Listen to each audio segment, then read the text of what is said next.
হওয়া টাকা দেশে ফেরত আনাই অন্তর্বর্তী সরকারের অন্যতম লক্ষ্য। ৩০ অগস্টের মধ্যে জাতিসংঘের গুম বিষয়ক কনভেনশনে সই। ছাত্র জনতা হত্যার নির্দেশদাতা হিসেবে শেখ হাসিনার বিরুদ্ধে আরও মামলা। আন্তর্জাতিক অপরাধ ট্রাইব্যুনালে একদিনেই ৪ অভিযোগ। ১.৫ মাস পর হাসপাতাল থেকে বাসায় ফিরলেন খালেদা জিয়া। শিগগিরই যাবেন যুক্তরাজ্যে। রাষ্ট্রদ্রোহ মামলায় তারেক রহমান খালাস। সরকারি বিশ্ববিদ্যালয়ে ভিসি নিয়োগের তালিকা হচ্ছে, জানালেন শিক্ষা উপদেষ্টা। নবম শ্রেণী থেকে আবারও আলাদা বিভাগ।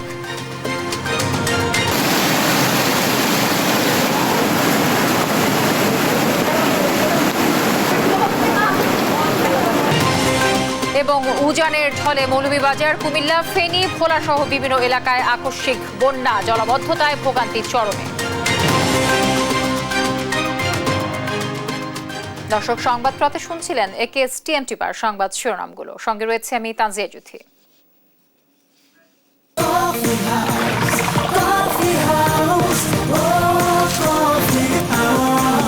কফি হাউস, প্রতি চুমুকে আড্ডা জমে। জানাবো বিস্তারিত। বিদেশে পাচার হওয়া টাকা দেশে ফেরত আনতে ব্রিটিশ সরকারের সহায়তা চেয়েছেন অন্তর্বর্তী সরকারের প্রধান উপদেষ্টা ডক্টর মোহাম্মদ ইউনূস। বুধবার বিকেলে যুক্তরাজ্যের হাই কমিশনার সারাহ কুক প্রধান উপদেষ্টার সঙ্গে রাষ্ট্রীয় অতিথি ভবন যমুনায় সৌজন্য সাক্ষাতে এলে এ সহায়তা চান প্রধান উপদেষ্টা। এদিন প্রধান উপদেষ্টার সঙ্গে সৌজন্য সাক্ষাতে এসে সাম্প্রতিক গণহত্যা ও ধ্বংসের পর বাংলাদেশের অর্থনীতির পুনর্গঠনের বড় ধরনের আর্থিক সহযোগিতার আশ্বাস দেন জাপানের রাষ্ট্রদূত। প্রধান উপদেষ্টার প্রেস সচিব সাইফুল আলম ব্রিফিংয়ে এসব তথ্য জানান। এ সময় তিনি আরও বলেন, আগামী ৩০ অগস্ট আন্তর্জাতিক গুম দিবসের আগেই জাতিসংঘের গুম বিষয়ক আন্তর্জাতিক কনভেনশনে সই করবে বাংলাদেশ। পাশাপাশি কমিশন গঠন করে প্রত্যেকটি গুমের তদন্ত শেষে বিচার করা হবে। একই সঙ্গে প্রেস সচিব জানান, দেশের ৩টি জেলায় বড় বন্যার আশঙ্কা রয়েছে। বন্যা মোকাবেলায় সব ধরনের প্রস্তুতি রয়েছে সরকারের।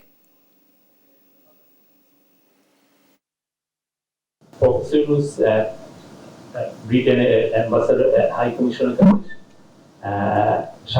বলবো যে সাপোর্ট চেয়েছেন যে এই যে প্রচুর মানুষ অনেক আগের রেজিমের এরা অনেকে যে টাকা যে মানি লন্ডারিং করেছেন সেটার বিষয়ে এটাকে ট্র্যাক করা বা এটা এই টাকা ফিরিয়ে আনার জন্য তাদের হেল্প চেয়েছেন। আপনি জানেন ব্রিটেনে অনেকে বাংলাদেশি প্রাক্তন গভর্নমেন্টের অনেকে ওইখানে বাড়ি ঘর করেছেন, তো টাকাটা কিভাবে গেল এটা একটা বড় কোশ্চেন। তো সে বিষয়ে যারা যে মানিটা লন্ডার হয়েছে সেই মানিটা কিভাবে ফেরত নিয়ে আসা যায় সেই জন্য ব্রিটিশ হাই কমিশনের কাছে উনি সাপোর্ট চেয়েছেন। ছাত্র জনতার আন্দোলনে হত্যার নির্দেশদাতা হিসেবে একের পর এক মামলায় জড়াচ্ছেন শেখ হাসিনা সহ আওয়ামী লীগের নেতাকর্মীরা। আসামি হয়েছেন সাবেক প্রধান বিচারপতি, বুদ্ধিজীবী ও আইনজীবীরাও। মামলা থেকে বাদ যাননি পুলিশ, র্যাব সহ বিভিন্ন বাহিনীর কর্মকর্তা ও সদস্যরাও। এ বিষয়ে আরও জানাচ্ছেন মাইনুদ্দিন আরিফ। প্রতিনিয়ত দীর্ঘ হচ্ছে পতিত সরকারের প্রধানমন্ত্রী ও মন্ত্রী, এমপি এবং তাদের সহযোগীদের বিরুদ্ধে করা মামলার তালিকা। গণহত্যা, হত্যা, নির্যাতন, দুর্নীতি ও লুটপাটের অভিযোগে একের পর এক মামলা করছেন ভুক্তভোগী ও বিক্ষুব্ধরা। ছাত্র জনতার আন্দোলনে গুলিতে হাফিজুল শিকদার নিহতের ঘটনায় সাবেক সরকার প্রধান শেখ হাসিনার নামে মামলা হয়েছে। রাজধানীর বাড্ডা থানায় করা এই মামলায় সালমান এফ রহমান, আসাদুজ্জামান খান কামাল, আনিসুল হক, পলক, আরাফাত, বসুন্ধরা গ্রুপের চেয়ারম্যান ও এমডি সহ ১৭৯ জনকে আসামি করা হয়েছে।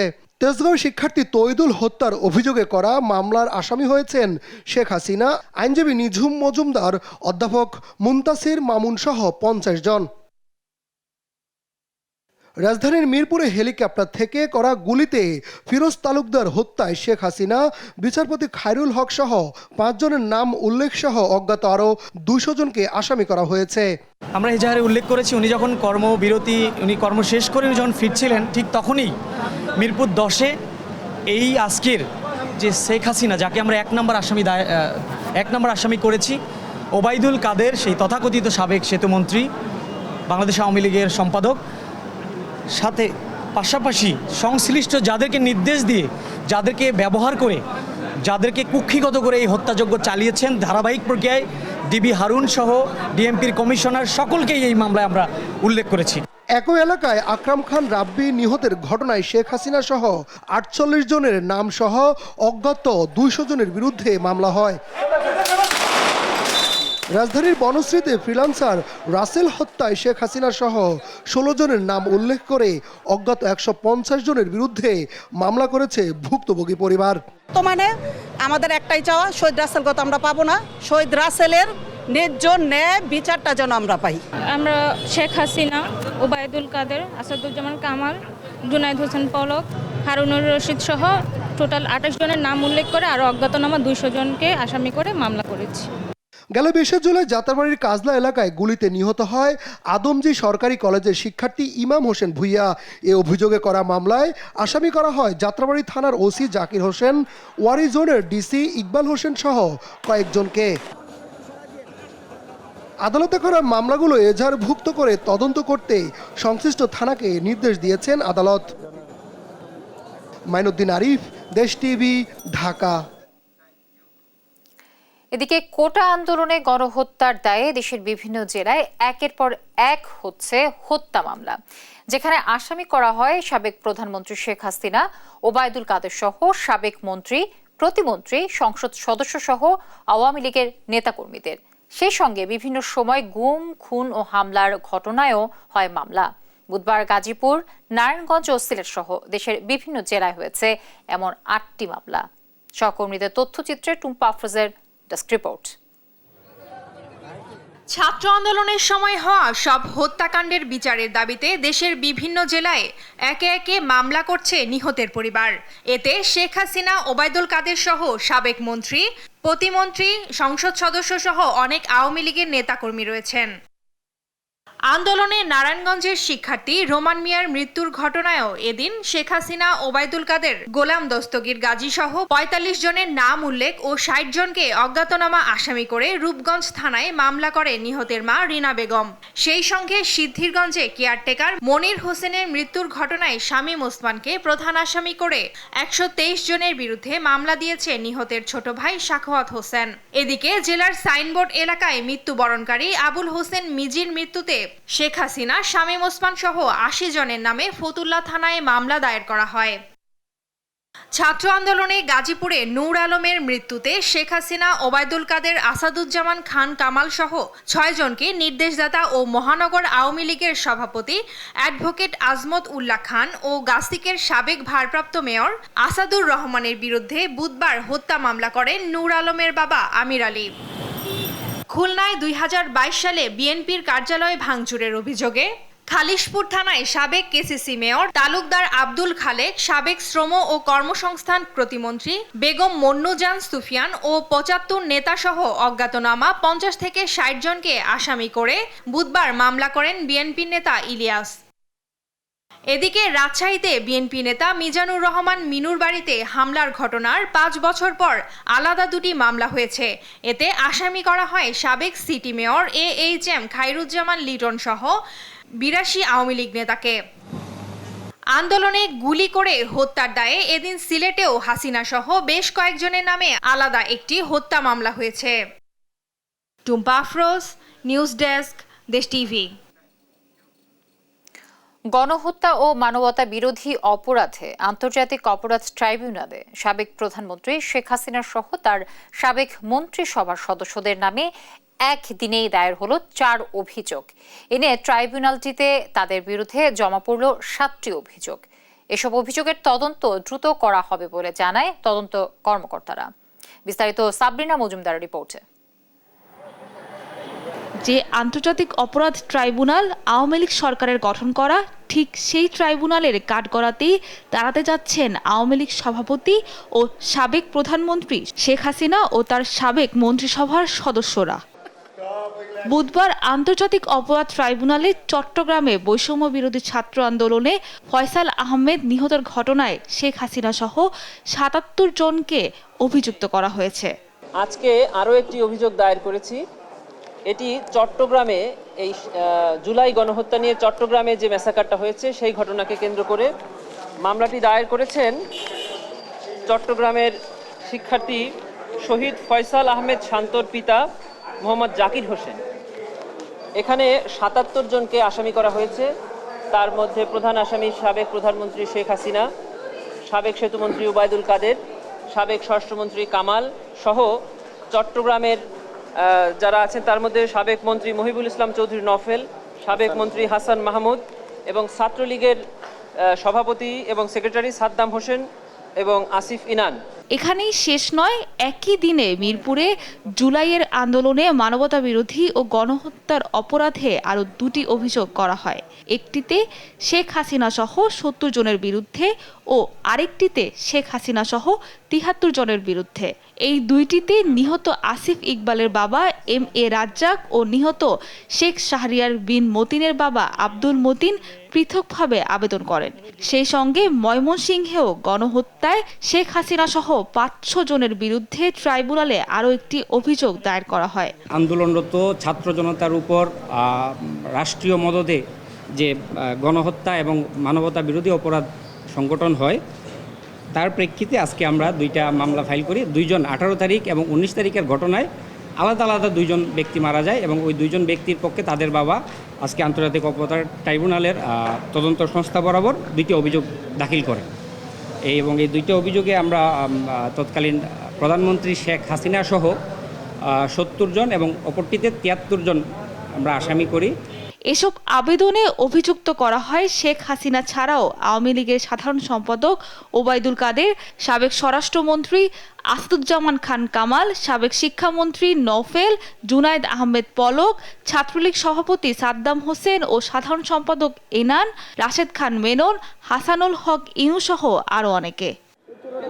নিরস্ত্র ছাত্র জনতার ওপর নির্বিচারে গুলি ও গণহত্যার অভিযোগে এখন পর্যন্ত আন্তর্জাতিক অপরাধ ট্রাইব্যুনালে অভিযোগ দায়ের করা হয়েছে মোট 7টি।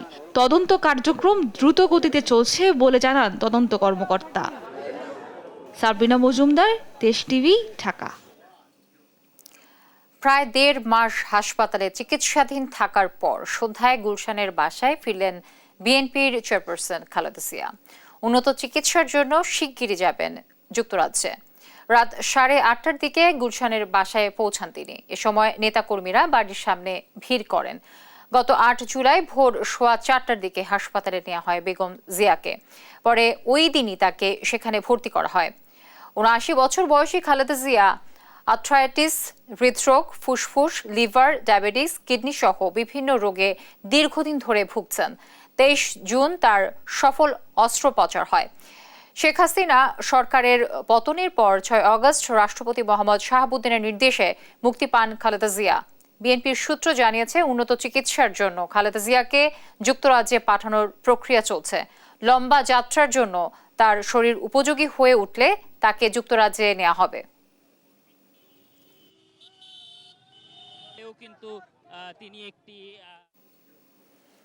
নোয়াখালীতে রাষ্ট্রদ্রোহের এক মামলা থেকে অব্যাহতি পেলেন বিএনপির ভারপ্রাপ্ত চেয়ারম্যান তারেক রহমান।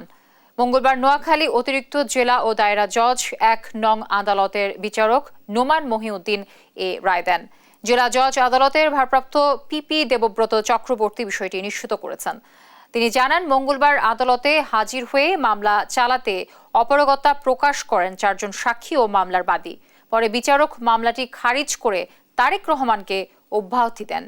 এর আগে 2015 সালে আওয়ামী লীগ নেতা অ্যাডভোকেট ওমর ফারুক বাদী হয়ে চরজব্বর থানায় তারেক রহমানকে আসামি করে রাষ্ট্রদ্রোহ মামলা করেন। পরবর্তীতে এ মামলায় তারেক রহমানের বিরুদ্ধে গ্রেফতারি পরোয়ানা জারি হয়।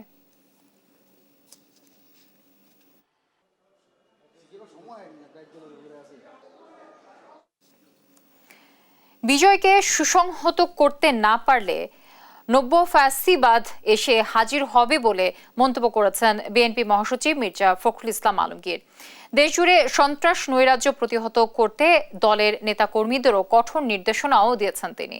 1 সেপ্টেম্বর বিএনপির প্রতিষ্ঠা বার্ষিকী উপলক্ষে 5 দিনের কর্মসূচি ঘোষণা করেছে দলটি। বিস্তারিত নিয়াজ মোর্শেদের প্রতিবেদনে।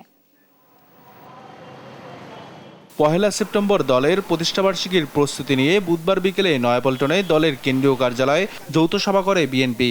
সভা শেষে সংবাদ সম্মেলনে দলের মহাসচিব মির্জা ফখরুল ইসলাম আলমগীর বলেন, গণতান্ত্রিক সমাজ ব্যবস্থা ও রাষ্ট্র ব্যবস্থা তৈরি ছিল জাতীয়তাবাদী দল বিএনপি প্রতিষ্ঠার লক্ষ্য।